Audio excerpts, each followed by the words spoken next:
आज की वीडियो में सभी दीदियों का एवं मेरे पूरे आजीविका मिशन परिवार का बहुत बहुत स्वागत है। आज की वीडियो में हम बात करने वाले हैं कि हमारे समूह में सबसे पहले RF 15,000 रुपये मिलता है, फिर CIF cluster investment fund 1 lakh रुपए मिलता है तथा फिर उसके बाद में CCL का पैसा मिलता है। यानी हमारे समूह पर अब बैंक भी भरोसा करने लगता है, वो भी हमारी CCL के रूप में मदद करते हैं, लोन के रूप में पैसा देता है, तो उसी को ही CCL कहते हैं। बैंक जो हमें लोन देता है समूहों पे, उसी को CCL कहते हैं। आसान भाषा में आपको मैं शुरू में ही बता देती हूँ ताकि CCL को समझने में थोड़ी आसानी हो जाएगी। तो इस वीडियो में मैं आपको पूरी जानकारी दूंगी कि SHG में RF revolving fund, CIF cluster investment fund और CCL कैश क्रेडिट लिंकेज और उसके बाद क्या मिलता है। 3 तरह का फंड होता है। सबसे पहले RF 15,000 रुपये आता है, फिर CIF कहीं कहीं पर 1,10,000 रुपये आता है, कहीं 75,000 आता है। तो मोटा मोटी इसको कहने में ये आता है कि 1 लाख रुपए आपको CIF का पैसा मिलता है और ये भी ग्राम संगठन बनने के बाद मिलता है।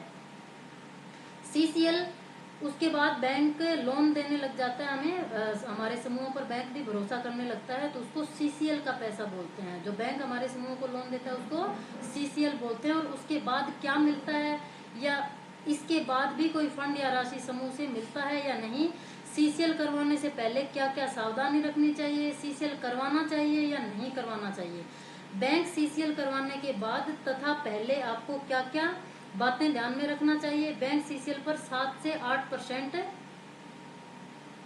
ब्याज वार्षिक लगता है। ये मैं पहले वीडियो में बता चुकी हूँ कि किन पैसों पर कितना ब्याज लगता है और कैसे लगता है। कहीं कहीं पर CCL में 4% ब्याज भी लगता है। वो कैसे मिलता है, ये छूट कैसे मिलती है, यह भी मैं आपको बताऊंगी। इस पर मैं डिटेल में पहले भी वीडियो बना चुकी हूँ कि बैंक CCL किन समूहों को मिलता है, कौन से समूह CCL करवाने के योग्य होते हैं।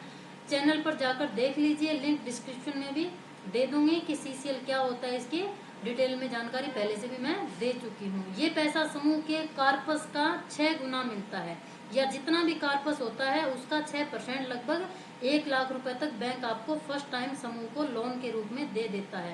कार्पस का मतलब सीधे सीधे शब्दों में बता दूं कि आपके समूह में कितना फंड अभी फिलहाल है या आपका कितना पैसा इकट्ठा हो चुका है। यानी जैसे आपके समूह की बचत हो गई 10,000 के लगभग और 15,000 रुपए आपका फंड हो गया RF फंड, तो उसका 6%, जितना पैसा आपके समूह में पहले से है उसका 6% आपको बैंक लोन के रूप में दे देता है। तो लगभग 1 लाख रुपए आपको फर्स्ट टाइम बैंक से CCL के रूप में लोन मिल जाता है।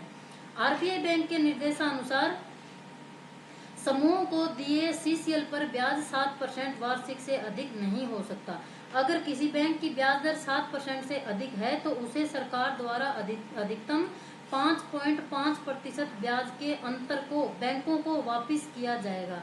देश के 250 जनपद यानी 250 जनपद जिलों को बोलते हैं, जो कि श्रेणी फर्स्ट जिलों में आते हैं और उनकी ऋण राशि 3 लाख से कम है, तो उन समूहों को 3% के ब्याज की छूट सरकार द्वारा उनके लोन खातों में वापस किया जाता है, अगर वे समूह नियमानुसार समय पर अपना ऋण बैंकों को वापस करते हैं। अतः इन जनपदों के समूहों को CCL पर मात्र 4% वार्षिक ब्याज की दर से ही ऋण प्रदान किया जाता है। ये खासकर 250 जनपद ऐसे हैं जहाँ पे इतना ही ब्याज लगता है, सब्सिडी के रूप में वापस मिल जाता है समूह को, और 4% ब्याज ही लगभग इन पे लगता है। वार्षिक ब्याज की दर से ऋण प्रदान किया जाता है। वार्षिक यानी 1 साल का एक साथ ब्याज लगता है, हर महीने ब्याज नहीं लगता, ये वार्षिक लगता है। समूह को उसी रकम पर ब्याज देना होगा जितनी रकम उसने अपने लोन खाते से निकाला होगा। ये बात आप सब दीदी लोग अच्छे से सुन लो कि जितना पैसा आप समूह से निकालती हैं, अपने खाते से निकालती हैं, उतने ही पैसों पर आपको ब्याज देना होता है। जितना पैसा आपने लोन करवाया, नहीं अगर आपने 2 लाख रुपए लोन करवाया तो 2 लाख पे ब्याज नहीं देना होता है। जितना भी पैसा आपने क्रेडिट किया यानी आपने निकाला, उतने ही पैसों पर ब्याज ये लगता है। ये ब्याज समूह के RF एवं CIF से बहुत कम होता है, क्योंकि ये जो आपको शुरू में 15,000 रुपए T1 यानी RF के रूप में मिलता है और जो CIF के रूप में मिलता है उससे ये ब्याज कम होता है बैंक वाला, क्योंकि समूह के पैसों का 1% ब्याज लगता है, वो भी हर महीने। अब ये हर महीने 1% के हिसाब से 12 महीने का 12% हो गया ना, तथा CCL का 6 से 7% लगता है और वो वार्षिक। तो हुआ ना कम समूह के फंड से, वो 12% लगता है, और ये 1 साल का आपका 6 से 7% लगता है। ज्यादा से ज्यादा 7% ही बैंक ले सकता है, इससे ज्यादा कोई भी, चाहे प्राइवेट बैंक हो चाहे सरकारी बैंक हो, इससे ज्यादा बैंक सीसीएल पर ब्याज नहीं ले सकता। अगर वो लेते हैं तो आप उनको बोल सकते हैं कि इससे ज्यादा तो आरबीआई का प्रावधान भी नहीं है, हम इससे ज्यादा ब्याज नहीं देंगे। 7% से 6 से 7% ब्याज ही आपको देना है, इससे ज्यादा आपको नहीं देना। अगर आपके मन में प्रश्न होगा कि बैंक सीसीएल जरूरी है क्या, कि बैंक सीसीएल करवाएं ही जरूरी है क्या, तो जी हाँ, बिल्कुल जरूर करवाना पड़ता है, सीसीएल करवाना ही पड़ता है, क्योंकि अगर आप समूह से जुड़ी हैं तो कुछ ना कुछ काम तो आप करेंगी ही, इसलिए बैंक लोन तो आपको लेना ही होगा। 250 जनपद यानी 250 जिले ऐसे हैं भारत में जिनको सब्सिडी भी मिलती है। 7% से ज्यादा अगर कोई बैंक लेता है तो ब्याज भी, जितना आप खाते से पैसे निकालोगे उतने पर ही ब्याज लगेगा। जैसे आपने 50,000 रुपए बैंक से सीसीएल करवाया या 1,00,000 रुपए सीसीएल करवाया, और उसमें से जितना जितना पैसा आप बैंक से क्रेडिट करती जाएंगी यानी निकालती जाएंगी, उतने उतने ही पैसों पर आपको ब्याज देना होगा, वो भी वार्षिक। टाइम पर भरोगे किस्त प्लस ब्याज तो ही आपको लाभ मिलेगा। सीसीएल 3 वर्ष के लिए किया जाता है, मतलब टोटल सीसीएल एक बार 1 साल, दूसरी साल, फिर तीसरी साल, टोटल 3 साल। सीसीएल 3 वर्ष के लिए किया जाता है। पहले साल मिलता है उसका दुगुना दूसरे साल मिलता है, और बढ़कर तीसरे साल भी मिलता है। जैसे पहले साल आपको 1,00,000 रुपए मिला तो दूसरे साल आपको उसका दोगुना यानी 2,00,000 रुपए मिलता है, और उसके बाद बढ़ाकर आपको 2,00,000 से आपकी वो देखी जाती है कि आप कितना टाइम पे उसको भरते हैं, उस हिसाब से आपको वो बढ़ाकर डबल ट्रिपल भी दे दिया जाता है। अब ये बढ़ाकर आरबीआई ने 5 वर्ष कर दिया है, पहले ये 3 वर्ष था, 3 वर्ष तक ही आपको सीसीएल मिलता था, अब इसको बढ़ाकर आरबीआई ने 5 वर्ष कर दिया है। और लोन राशि भी 10 लाख अधिकतम थी, जिसको बढ़ाकर 20 लाख रुपए कर दी है।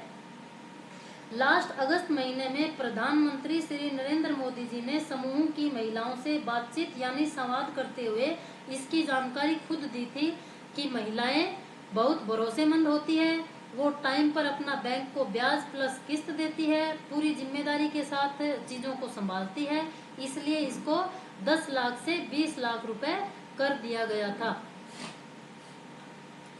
ऋण में 3% की अतिरिक्त छूट लेने के लिए समूह को 90 दिन के अंदर अपने लोन खातों में कम से कम 3 बार लेन देन करना होगा, और कम से कम ब्याज एवं दंड शुल्क को चुकाना होगा। 90 दिन तक लोन खातों में लेन देन न करने से खाते एनपीए हो जाएंगे और समूह को भविष्य में कभी लोन नहीं मिलेगा। मतलब आप लोन के बारे में 90 दिन के अंदर अंदर, लोन लेने के बाद 90 दिन के अंदर अंदर अपने खातों का लेन देन यानी किस्त ब्याज समय पर देती रहेंगी, तो आपको आप पर भरोसा अच्छे से किया जाएगा।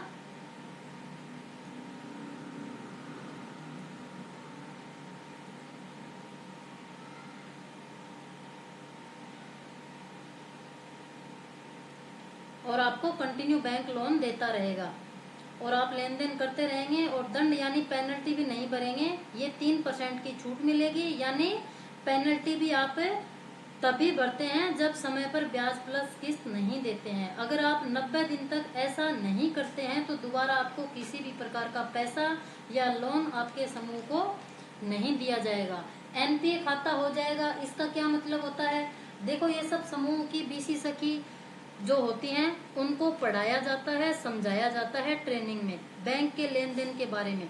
जो समूह पे जो बीसी सखी होती है उनको तो बैंक सब चीजें समझा देते हैं, बता देते हैं ट्रेनिंग में, बैंक के लेन देन में क्या क्या होता है तथा बैंक एनपीए कब करता है। फिलहाल आपको मैं बता दूं आसान भाषा में कि कोई भी जब बैंक से ऋण लेता है और उसकी किस्त बांध दी जाती है कि इतना आपको मूलधन जमा कराना है और बाकी जो भी बनता है वो हर महीने ब्याज जमा कराना होता है।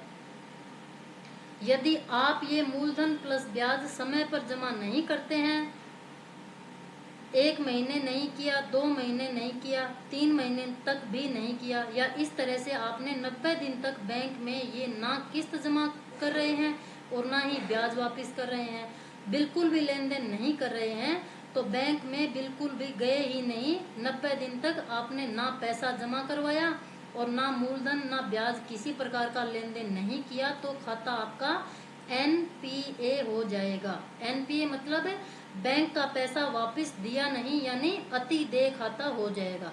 एनपीए को हिंदी में अतिदेय बोलते हैं। अतिदेय आपका खाता हो जाएगा। अतिदेय का मतलब यही होता है कि आपने बैंक का पैसा दिया नहीं है तो आपका खाता अनर्जक हो जाएगा, बेकार हो जाएगा। एनपीए मीन्स होता है नॉन परफॉर्मिंग एसेट्स, मतलब किसी भी तरह परफॉर्म नहीं कर रहा है आपका समूह। भारतीय रिजर्व बैंक की गाइडलाइन बताती है कि जब किसी लोन की किस्त लगातार 3 महीने तक न जमा हो तो वह खाता एनपीए खाता बन जाता है। इस तरह से खाता एनपीए होने के बाद आप विश्वास पात्र नहीं रहते हैं, आप बैंक को धोखा दे रहे हैं, यही माना जाएगा। इसी को खाता एनपीए होना कहते हैं। भविष्य में ना कोई आपको बैंक से ऋण मिलेगा, ना किसी तरह का लाभ मिलेगा। इस तरह से आपको बैंक सीसीएल करवाना चाहिए। कुछ ना कुछ रोजगार या काम करें तो ही, अन्यथा आपको पैसा वापस भरने में परेशानी का सामना करना पड़ सकता है। हाँ, एक बात और जरूरी, बैंक सीसीएल आपको किसी ग्रामीण सरकारी बैंक या सोसाइटी बैंक या किसी फेडरेशन लिमिटेड बैंक से ही करवाना चाहिए, क्योंकि उनका बैंक ब्याज कम होता है प्राइवेट बैंकों से। प्राइवेट बैंकों से सीसीएल लोन करवाने से जहां तक पॉसिबल हो बचना ही चाहिए। आपको सरकारी बैंकों से ही लोन करवाना चाहिए, क्योंकि उनके ब्याज कम होते हैं। अब आशा करती हूँ कि बैंक एसएचजी बैंक सीसीएल करवाना क्या होता है, क्या जरूरी बातें होती है, इन सभी बातों के बारे में आपको पता अब चल चुका होगा। वीडियो पसंद आई हो तो लाइक कर दीजिएगा तथा शेयर भी अपने ग्रुप्स में जरूर से कर दीजिएगा। किसी दूसरी जानकारी के साथ फिर मिलेंगे। वीडियो को लास्ट तक पूरा देखने के लिए बहुत बहुत धन्यवाद। भारत माता की जय।